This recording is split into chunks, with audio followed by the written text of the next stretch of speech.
ਓਏ ਤੁਸੀਂ भी सोच लो ਤੁਹਾਨੂੰ ना ਅਸੀਂ उड़ा दईए ਤੁਸੀਂ भी गलबात कर लो। हम दोनों साइड्स को धमकियां भी दें, प्यार भी करें। अब खान साहब के साथ क्या हो रहा है, उनको कन्विक्शन नहीं हो रही, प्यार हो रहा है। जज साहब दोनों साइड्स को इधर भी धक्का दे रहे हैं कि उधर जाओ, उधर धक्का दे रहे हैं कि आओ यार बैठ के बात करो, ये बिल्कुल अनकंडीशनल बातें शुरू करें, कुछ इलेक्शन का मसले हल करें। इमरान खान साहब कहते हैं इलेक्शन कराओ, वो इस पार्लियामेंट को मानते नहीं है, वो कहते हैं मैं हम तो रिजाइन कर बैठे हैं। एस्टैब्लिशमेंट पीछे हट गई है। अब मेरा ख्याल है जुडिशरी के कुछ जजेस सोच रहे हैं कि और कुछ नहीं, क्राइसिस चल रही है, उधर धमकी दे रहे हैं कि आप सड़कों पर क्यों हैं, उधर जाएं, उधर भी कि आपका कानून जो है वो फंडामेंटल राइट्स के खिलाफ तो नहीं है, प्यार हो रहा है, ठीक। और धमकी ये है कि ट्रंकेटेड पार्लियामेंट है कि आप कानून पास भी कर सकते हैं। तो अब सारे मामलात भी अदालत की तरफ जा रहे हैं, आपने खुद ही मैंने कहा पहले खुद ही कहा था सारे वहीं जाएंगे और अदालत अब रोल भी अदा करेगी, मगर जाहिर है ओपनली नहीं कर सकते। तो मैं ये समझता हूँ कि इस किस्म की चीज़ अब शुरू हो गई है। एक तरफ तो जो आज के रिमार्क्स थे उसमें ये कहा गया कि नैब लॉ में इम्प्रूवमेंट हुई है, लेकिन दूसरी तरफ जो जिस तरह के रिमार्क्स दिए गए या जिस तरह से पार्लियामेंट को ट्रंकेटेड कहा गया और ये कहा गया कि फिर हम हालिया नैब तरामीम को पार्लियामेंट्री कैप्चर कहेंगे, तो ये क्या मतलब दो ऑपोजिट बातें क्यों हो रही हैं? देखिए, पहली बात में तो वज़न है, दूसरी बात में बिल्कुल कोई वज़न नहीं है। पहली बात ये है कि जी जज साहब, चीफ जस्टिस साहब ये कह रहे हैं कि कुछ तो इम्प्रूवमेंट्स भी हुई हैं, जो तरमीम में जो हुई है वो पॉजिटिव बात की है। वो क्या इम्प्रूवमेंट हुई है कि पहले ये होता था कि उस्मा पे इल्ज़ाम लगाया, उस्मा को पकड़ के ले गए, 90 दिन के लिए फेंक दिया। अब ये नहीं हो सकता। जो तरमीम हुई है उसके अंदर इल्ज़ाम, सिर्फ इल्ज़ाम के ऊपर आप किसी को गिरफ्तार करके जेल में नहीं रख सकते, वो इंडैक्टमेंट करनी पड़ती है, फिर उसके बाद रिमांड होता है और ये 90 दिन वाली बात ख़त्म हो गई।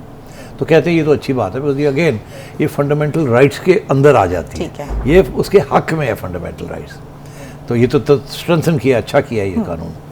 मगर जहाँ जो चीफ जस्टिस साहब ने आज जो नई बात कर दी, जिसके साथ बहुत से सवाल खड़े हो जाएंगे, कि उन्होंने ये कहा कि ये उनका ये मौक़िफ़ लगता है, वो कहते हैं कि ये क्या ऐसा कोई भी कानून इस किस्म की पार्लियामेंट पास कर भी सकती है कि नहीं। और ये किस किस्म की पार्लियामेंट है, उन्होंने लफ्ज़ इस्तेमाल किया ट्रंकेटेड। ट्रंकेटेड होता है छोटा किया, कट, जिसको कट कर दिया जाए, मुख्तसर। उनका ये कहना मुख्तसर, ट्रंकेटेड, कटी हुई।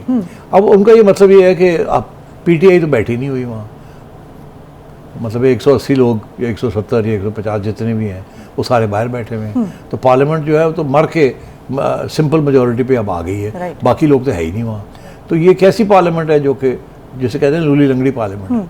तो ये क्या ये कानून भी पास कर सकती है कि नहीं, ये मतलब ये सवाल इतना ख़तरनाक है, मैं समझता हूँ कि अगर इसका आप जवाब ढूंढने जाएं और ये अगर सबूत हो जाए ये कि जी वो तो ट्रंकेटेड है और ये कानून नहीं पास कर सकती, तो ये पार्लियामेंट की छुट्टी हो जाएगी, रैपअप हो जाएगा सारा कुछ। अच्छा, अब ये सवाल क्यों किया गया, ये तो मैं समझता हूँ कि इट्स अ वेरी प्रोवोकेटिव सवाल।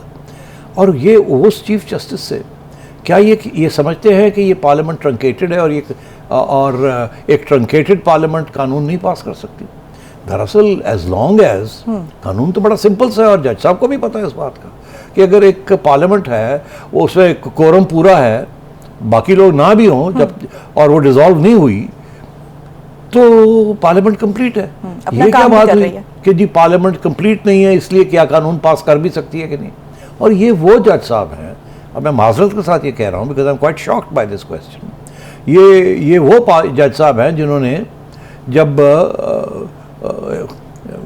स्पीकर असेंबली ने डिसॉल्व की थी पार्लियामेंट और मेजॉरिटी पार्टी उस वक्त जो थी या जो गवर्नमेंट में थी उन्होंने डिसॉल्व कर दी थी और जज हजरात को 12 बजे रात को बाहर आ गए और उन्होंने आके स्ट्राइक डाउन कर दिया उसको। तो उस वक्त तो पार्लियामेंट ट्रंकेट हो चुकी थी और इन्होंने उस ट्रंकेटेड पार्लियामेंट को रिस्टोर कर दिया और कहा ये नहीं कर सकते। तो एक तरफ तो ये खुद इन्होंने फैसला किया, 5 मेंबर बेंच बन गया और उन्होंने आगे ये फैसला बाद में किया कि ये तो कर ही नहीं सकते थे, और आज उसी को कह रहे हैं कि ये ट्रंकेटेड पार्लियामेंट है तो ये कानून नहीं पास कर सकते। तो अब मतलब बड़ी इंटरेस्टिंग है ये कि ये क्यों कहा गया। अब मैं ये समझता हूँ कि इसके पीछे ज़ाहिर है कोई सोच होगी। इस वक्त सिचुएशन ये है कि पार्लियामेंट कह रही है कि हम, स्पीकर कह रहे हैं हम तो रिज़ाइन नहीं मानते, आप इस पार्लियामेंट का हिस्सा है, जब तक आपको हम छुट्टी नहीं कराएंगे आप जा नहीं सकते, और ना ही election commission by elections call कर रहा है। तो एक ये सिचुएशन हुई भी है।